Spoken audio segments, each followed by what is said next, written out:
Jupiter അല്ലെങ്കിൽ വ്യാഴത്തെക്കുറിച്ച് discuss ചെയ്യുകയാണ്. വ്യാഴം സൗരയൂഥത്തിലെ ഏറ്റവും വലിയ ഗ്രഹമാണ് എന്ത്? വ്യാഴം. സൗരയൂഥത്തിലെ ഏറ്റവും വലിയ ഗ്രഹമാണ് വ്യാഴം. ഓർത്ത് വെച്ചുകൊള്ളുക, സൗരയൂഥത്തിലെ ഏറ്റവും വലിയ ഗ്രഹം വ്യാഴമാണ്.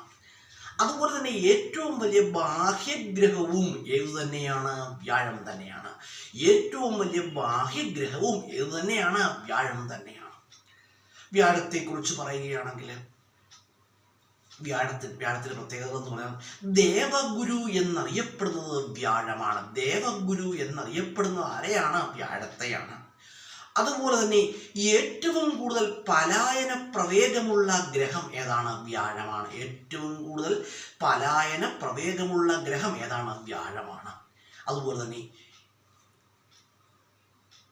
ശനി കഴിഞ്ഞാൽ ഏറ്റവും കൂടുതൽ ഉപഗ്രഹങ്ങളുള്ള ഗ്രഹം ഏതാണ്? വ്യാഴമാണ്. ശനി കഴിഞ്ഞാൽ ഏറ്റവും കൂടുതൽ ഉപഗ്രഹങ്ങളുള്ള ഗ്രഹം ഏതാണ്? വ്യാഴമാണ്. ഏറ്റവും പുതിയ അറിവനുസരിച്ച് ഏറ്റവും കൂടുതൽ ഉപഗ്രഹങ്ങളുള്ള ഗ്രഹം ശനിയാണ്. നെറ്റിലൊക്കെ കാണിക്കുന്ന ആൻസർ ശനിയാണ്.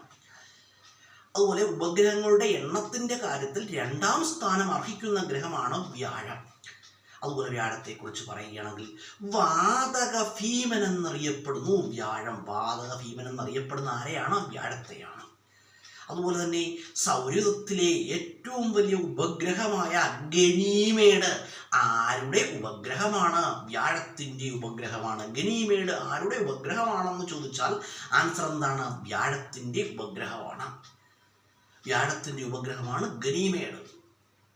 അതുപോലെ തന്നെ പറയുകയാണെങ്കിൽ വ്യാഴത്തെക്കുറിച്ച് പഠിക്കുവാൻ നാസ വിക്ഷേപിച്ച പേടകമാണ് ഏത്?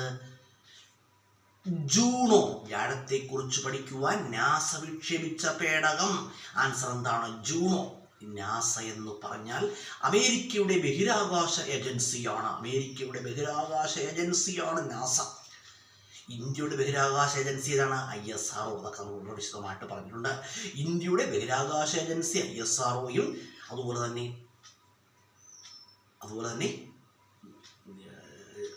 തന്നെ അമേരിക്കയുടെ ബഹിരാകാശ ഏജൻസി ഏതാണ്? നാസയാണ്.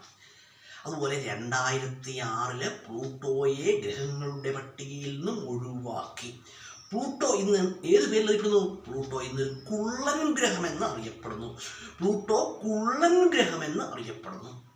പ്ലൂട്ടോയെ ഗ്രഹങ്ങളുടെ പട്ടികയിൽ നിന്നും ഒഴിവാക്കിയത് ആരാണ്?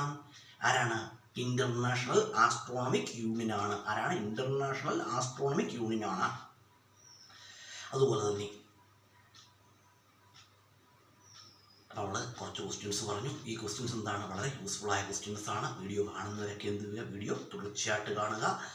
നമ്മൾ 391 വീഡിയോകൾ ചെയ്തിട്ടുണ്ട്. ഈ വീഡിയോകളെല്ലാം പരീക്ഷയ്ക്ക് ആവശ്യമായ ക്വസ്റ്റ്യൻസ് തുടങ്ങിയ വീഡിയോകളും അതുപോലെ തന്നെ മോട്ടിവേഷൻ വീഡിയോസും ഒക്കെ ഉണ്ട്.